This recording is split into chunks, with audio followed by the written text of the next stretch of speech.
In the dimly lit streets of London during the early years of the war, an invisible battle raged. One fought not with guns and tanks, but with whispers and secret messages. Hitler's spies prowled the city, eager to infiltrate the heart of British power. Every day, ordinary citizens walked past operatives who, under the guise of businessmen or diplomats, were gathering intelligence on factories, troop movements, and even the layout of government offices. London itself had become a chessboard, each building and alleyway a square where lives and secrets hung in precarious balance.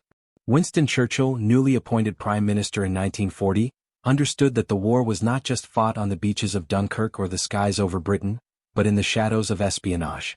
He knew that even a single leak could undermine the fragile morale of the British people and compromise strategic plans. From the moment he assumed office, he insisted that intelligence must not only gather information but anticipate deception. He demanded an intricate network of double agents, codebreakers, and counterintelligence officers who could match and even outwit the Nazi machine.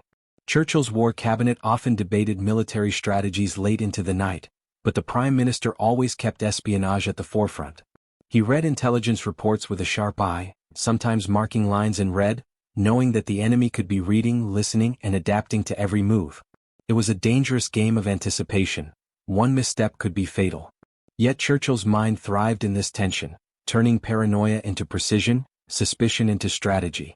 Every message intercepted, every suspicious character spotted in London, became a potential key to unraveling Hitler's plans. The German spy network, known as the Abwehr, was extensive. Its agents were trained in disguise, sabotage, and subtlety, blending seamlessly into the everyday rhythm of British life. Hotels, cafes, and even theaters became unintentional hubs for intelligence collection. But the British counterintelligence services, MI5 in particular, had begun to turn the tables. Officers meticulously analyzed patterns, scrutinized mundane details, and cultivated informants. What appeared to be ordinary conversations or trivial encounters often held the seeds of critical breakthroughs. By mid-1940, the stage was set for an intricate duel of wits.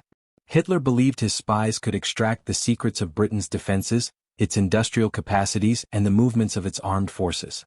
What he did not know was that Churchill's network was designed not just to defend information, but to manipulate it. London streets were alive with the unseen currents of deception, and every intercepted telegram, every planted rumor, would soon become a weapon in Churchill's invisible war, a war that would test the cunning of both leaders in a battle of minds more dangerous than any battlefield confrontation. One of Churchill's most brilliant maneuvers was the creation and management of a vast web of double agents. These operatives were often ordinary citizens who had been approached by enemy spies, only to be persuaded, or coerced, into feeding misinformation back to Berlin. Churchill's vision was audacious: turn the enemy's own spies into instruments of British strategy. Each agent became a node in a carefully orchestrated network, delivering carefully tailored lies that would mislead the Nazis without ever endangering Britain's true plans. MI5 played a central role in this operation. Officers trained in psychology and deception studied the habits of both their agents and the German operatives they targeted.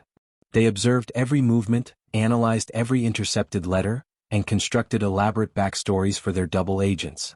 One of the most famous, known by the codename Garbo, convinced the Germans that he had a vast network of spies reporting from across Britain, while in reality he reported directly to London.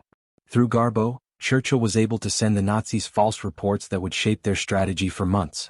The process of turning a captured spy into a double agent required patience, finesse, and a careful understanding of human nature. MI5 officers discovered that fear and greed were potent motivators, but so too were vanity and ambition. By appealing to a spy's ego, promising recognition, or offering a sense of purpose, British intelligence could flip a potential threat into a controlled asset.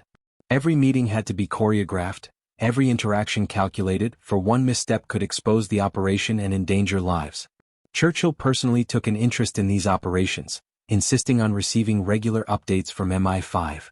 He knew that misinformation could be as deadly a weapon as artillery if wielded with precision. Orders were given for fabricated troop movements, fake equipment deployments, and even falsified plans for invasions that never existed.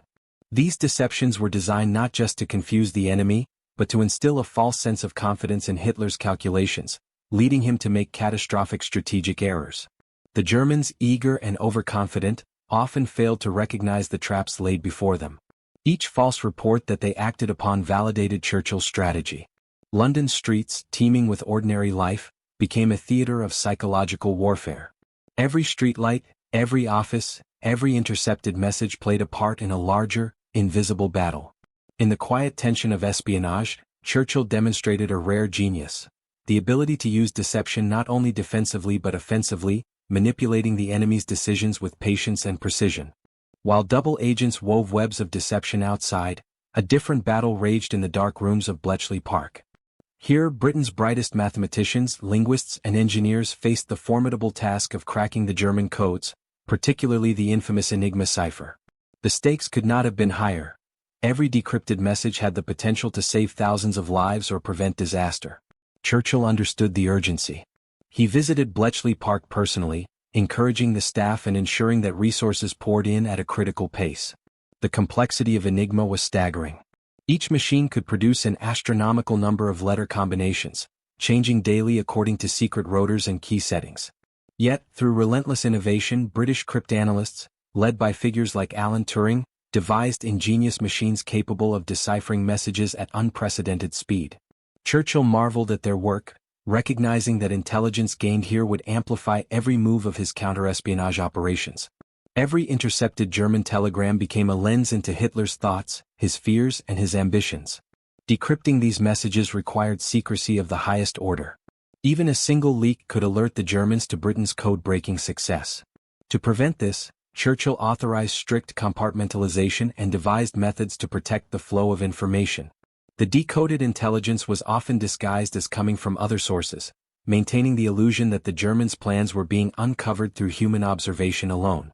This delicate balance between revelation and concealment became a hallmark of Britain's strategic genius. The impact of these decrypted messages was immediate and profound.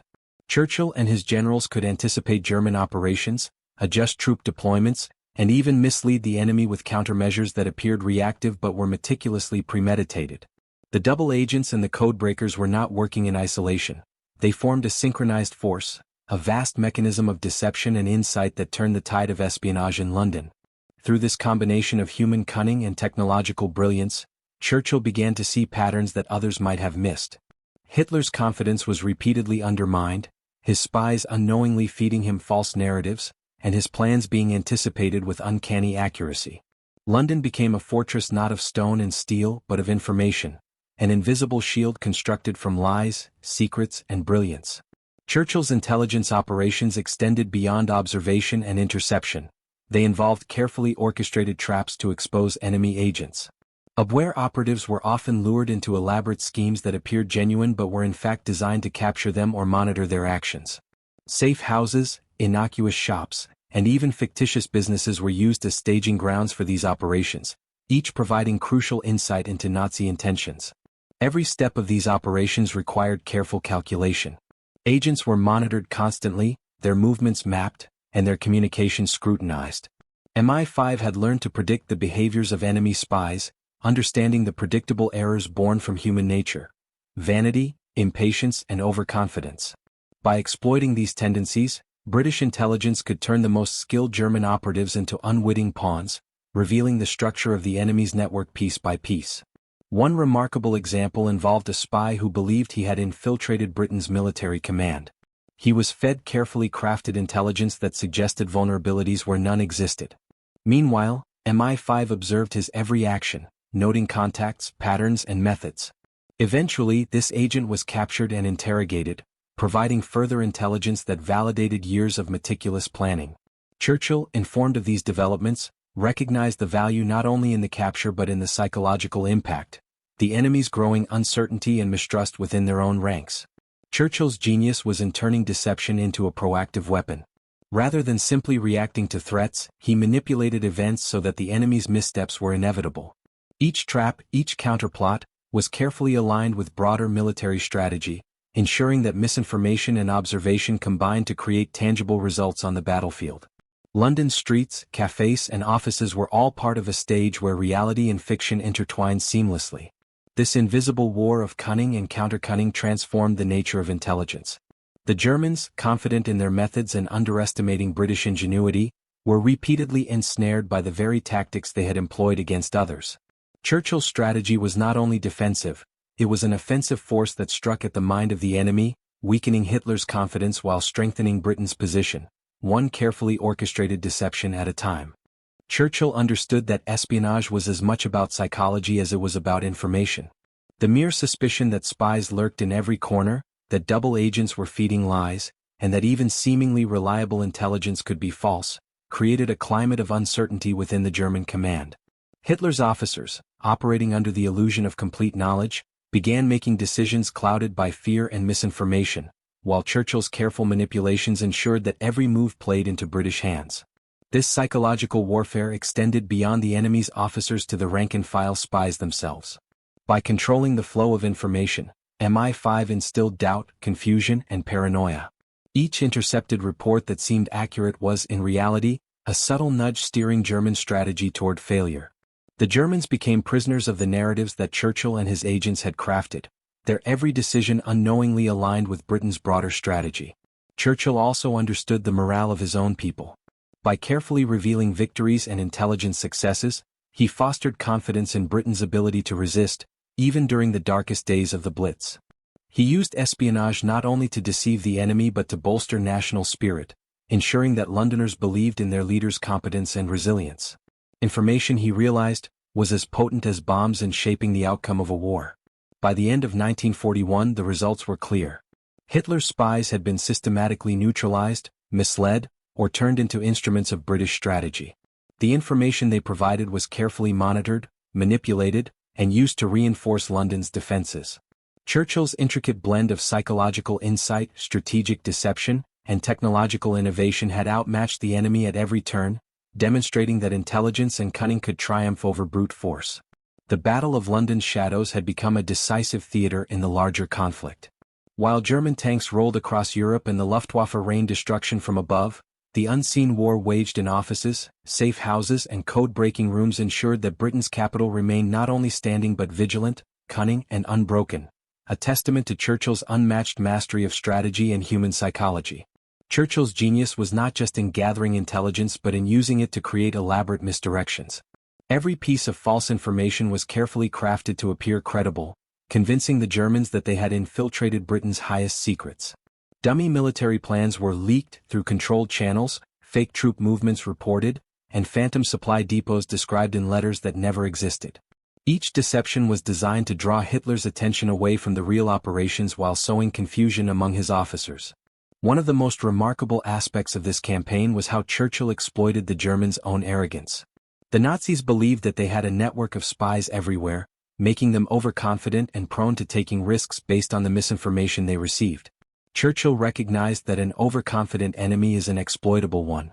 By carefully manipulating these assumptions, he led Hitler into decisions that would weaken German operations and protect Britain's strategic assets without the need for direct confrontation. The Prime Minister also understood the importance of narrative.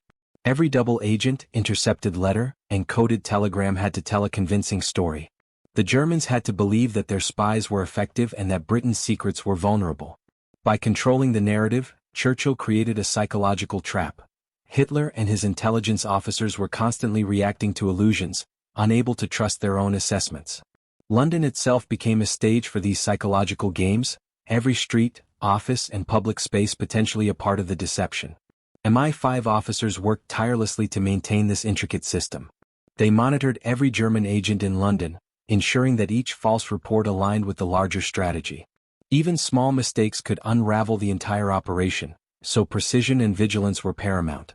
The British operatives became masters of subtlety, guiding the enemy's beliefs without ever revealing the true scale of their network or the depth of their insight.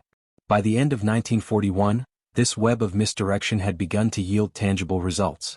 The Germans hesitated, delayed, and misallocated resources based on the intelligence they believed to be true. Hitler's plans were increasingly shaped by British manipulation, and the once confident spy network began to fracture under the weight of controlled deception. Churchill had turned espionage into a weapon more powerful than tanks or bombers, an invisible force shaping the course of the war. While deception kept Hitler off balance, the British also used espionage to support acts of sabotage. Churchill understood that intelligence could create opportunities for precise strikes, disrupting German plans and undermining morale.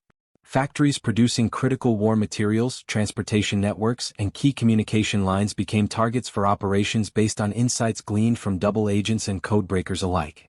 The information gathered in London and Bletchley Park guided these efforts with surgical precision.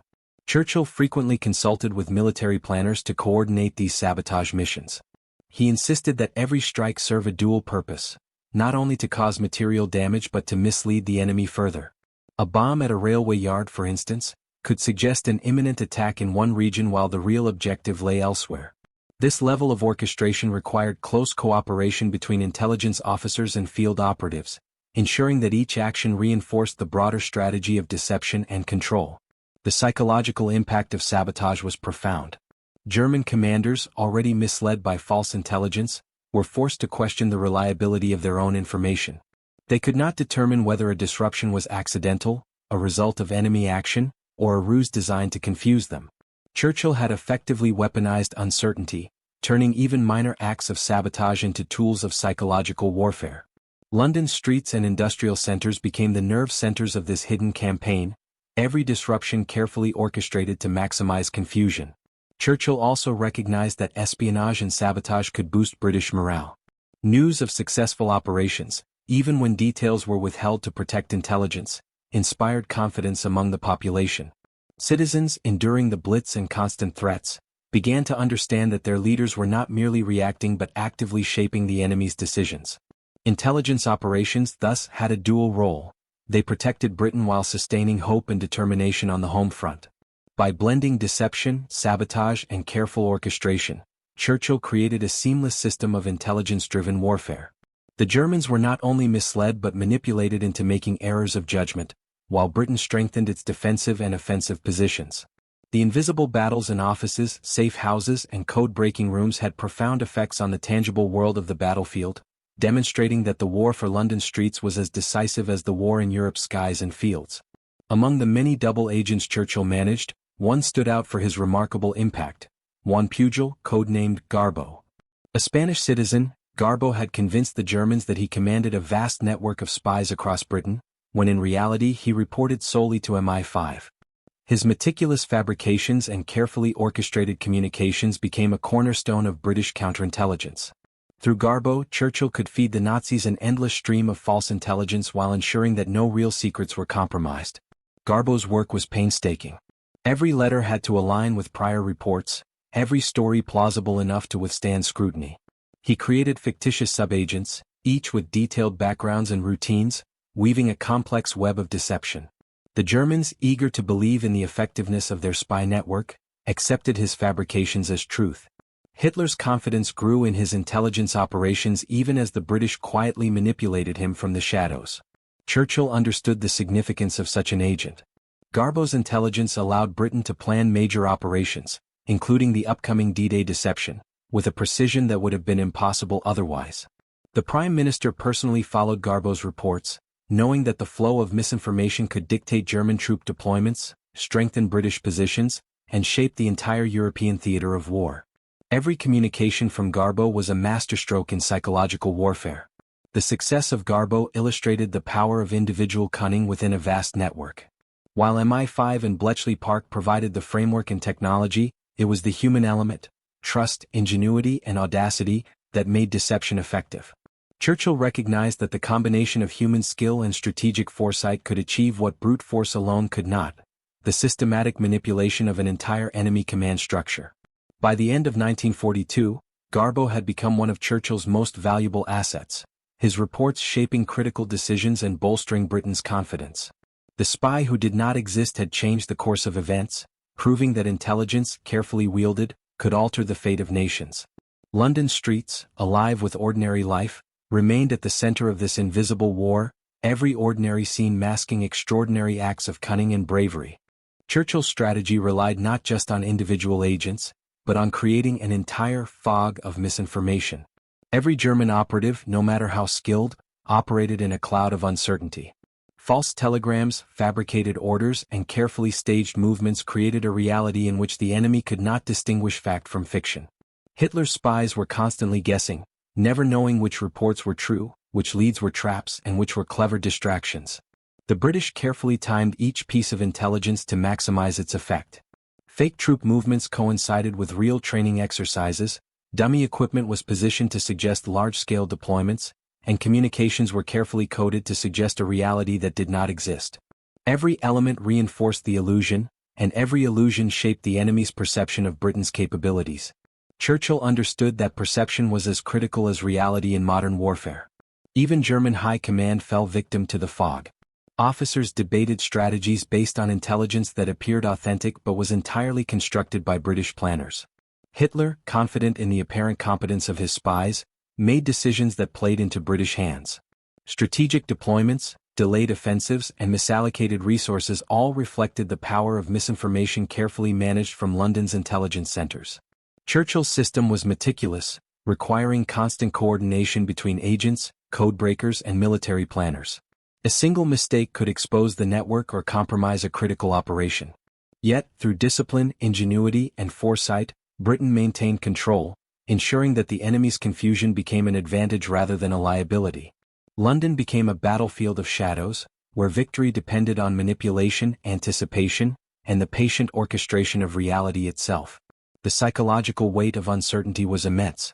German officers, operating under the impression that they had inside knowledge, began to second-guess every decision.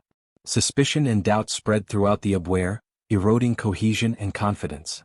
Churchill's invisible hand guided events with subtlety and precision, proving that sometimes, the most decisive battles are those fought not with bullets but with the mind. By 1943, the effectiveness of Churchill's intelligence operations was undeniable. Hitler's spies had been systematically neutralized, deceived, or co-opted, while British forces gained a strategic advantage that extended far beyond the streets of London. The Prime Minister's blend of psychological insight, technological innovation, and audacious strategy had created a level of control over enemy perceptions that no conventional army could achieve. Churchill's efforts culminated in operations that would define the course of the war, including preparations for D-Day. Misinformation campaigns, double-agent reports, and carefully staged troop movements ensured that German commanders were convinced the Allies would strike elsewhere. The Nazis acted on these deceptions, committing forces to the wrong locations and leaving critical areas underdefended. Every success on the battlefield reflected months of painstaking manipulation behind the scenes. The psychological impact on Hitler was profound. His confidence in his spies was repeatedly undermined, leaving him frustrated, uncertain, and increasingly isolated. Churchill's strategy demonstrated that intelligence could be weaponized not only to defend a nation but to dictate the enemy's actions. London, once a city under siege, became a hub of calculated chaos for Germany, its very streets participating in a war fought through deception, cunning, and foresight. For ordinary Londoners, the war remained terrifying and unpredictable. Yet, the invisible victories achieved through espionage and counterintelligence gave Britain's leaders a crucial edge. Churchill's vision had transformed intelligence into an active instrument of war, proving that mastery of information and human psychology could rival the destructive power of bombs and artillery. By mastering the shadows, Churchill had turned London into a fortress of cunning. Hitler's spies, though present, had become unwitting participants in a game they could not win. In the intricate dance of deception, the Prime Minister had outsmarted one of history's most ruthless adversaries, securing a psychological and strategic edge that would shape the course of the war and cement his reputation as a leader of unparalleled foresight and brilliance. By 1943, Churchill's intelligence operations had matured into a sophisticated and almost surgical system, the double-cross system. Every captured German spy in Britain was carefully managed, turned into a tool to feed false intelligence back to Berlin. The system relied on meticulous planning, constant surveillance, and psychological manipulation. Churchill personally oversaw its expansion, understanding that the success of Britain's military operations depended on controlling not only the battlefield but the minds of the enemy. The double-cross system was a masterpiece of coordination. Each agent had a detailed backstory with false contacts, fabricated messages, and controlled discoveries to lend credibility to their reports. Some spies believed they were working for the Germans without realizing they had become instruments of British strategy. MI5 officers monitored their movements day and night, ensuring that every communication strengthened the illusion of a vast, functioning spy network. Churchill's leadership style was key to the system's success. He demanded complete precision while encouraging ingenuity from his intelligence officers. The Prime Minister recognized that errors could be fatal, Yet he also understood that bold and creative deception could yield extraordinary results. Every false message, every staged operation, and every intercepted report was orchestrated to mislead the Germans while protecting Britain's true capabilities. The Germans, convinced of the reliability of their spies, acted on the false intelligence with confidence. Hitler believed that he had inside access to Britain's plans, not realizing that he was being guided by Churchill's invisible hand. The double-cross system created a climate in which every German decision was influenced, often catastrophically, by misinformation. It was a triumph of intellect, patience, and psychological insight, showing how a nation under siege could turn espionage into an offensive weapon. The success of the double-cross system extended beyond individual missions. It reshaped the German perception of Britain's strength and capabilities, sowing doubt within Hitler's command while boosting confidence among British planners. London had become not just a city fighting to survive, but a nerve center from which a subtle but decisive campaign of manipulation and control was waged, influencing the trajectory of the entire war. As the double-cross system grew, MI5 orchestrated daring operations to capture German spies and extract critical intelligence. These operations required courage, precision, and a deep understanding of human behavior. Some agents were caught in the act, while others were lured into elaborate traps designed to test their loyalty. Each capture provided a wealth of information, revealing networks, methods, and plans that Hitler believed were secure. Churchill took a personal interest in these operations, reviewing reports and interrogations with a keen eye. He knew that every confession, every revealed connection, could be leveraged to create further deception. MI5 interrogators, skilled in psychology and persuasion, extracted information without violence, using a combination of patience, clever questioning, and subtle pressure to ensure that spies revealed what the British needed without alerting the Germans to the ruse. One remarkable operation involved a spy who had infiltrated London's industrial districts. Captured after months of careful observation, he confessed details of Abwehr plans, troop movements, and communication methods. This intelligence allowed Britain not only to anticipate German operations but to manipulate them through double agents and false reports. Every confession became a tool, reinforcing the broader system of deception that Churchill had meticulously designed. The psychological impact of these captures was significant. German operatives began to realize that their network was vulnerable, yet they could not discern which information was genuine and which was fabricated. Doubt spread through the Abwehr, eroding trust and slowing decision-making. Churchill's combination of human intelligence, strategic foresight, and psychological manipulation created a feedback loop in which the enemy's fear and confusion became an advantage for Britain. By systematically capturing and exploiting spies, Churchill turned the enemy's own strength against them. Every agent who was apprehended strengthened Britain's control over intelligence operations, feeding misinformation while protecting real secrets. The invisible war in London had become a decisive factor in the broader conflict, shaping the course of operations far beyond the city's borders. Churchill's operations reached a peak in 1944, as the Allies prepared for the invasion of Normandy. The art of deception became a large-scale strategic operation, relying on every element of intelligence, espionage, and psychological manipulation available. Fake armies were created on maps, phantom divisions staged along the English coast, and false radio traffic designed to convince the Germans that the main invasion would occur at Pas-de-Calais. The coordination required for this deception, later known as Operation Fortitude, was extraordinary. Double agents like Garbo sent carefully timed reports to Berlin, while MI5 officers ensured that each message reinforced the illusion of overwhelming Allied strength in the wrong locations. Dummy tanks, inflatable artillery, and fake troop movements added a visual dimension to the deception, creating a theater of misinformation that manipulated the enemy's perception with remarkable effectiveness. Churchill personally reviewed intelligence reports from the front lines of this invisible campaign. He monitored the impact of each false message, ensuring that Hitler's confidence in his spies remained intact while guiding the enemy toward strategic errors. The psychological manipulation was precise. The Germans were to believe that they had successfully infiltrated Britain, yet every decision they made would play into Allied hands. The scale of the deception was unprecedented. Entire divisions, known only to the enemy through false intelligence, prepared to defend locations that were never threatened. Radio transmissions were crafted to imitate complex command structures, creating a convincing illusion of readiness and strength.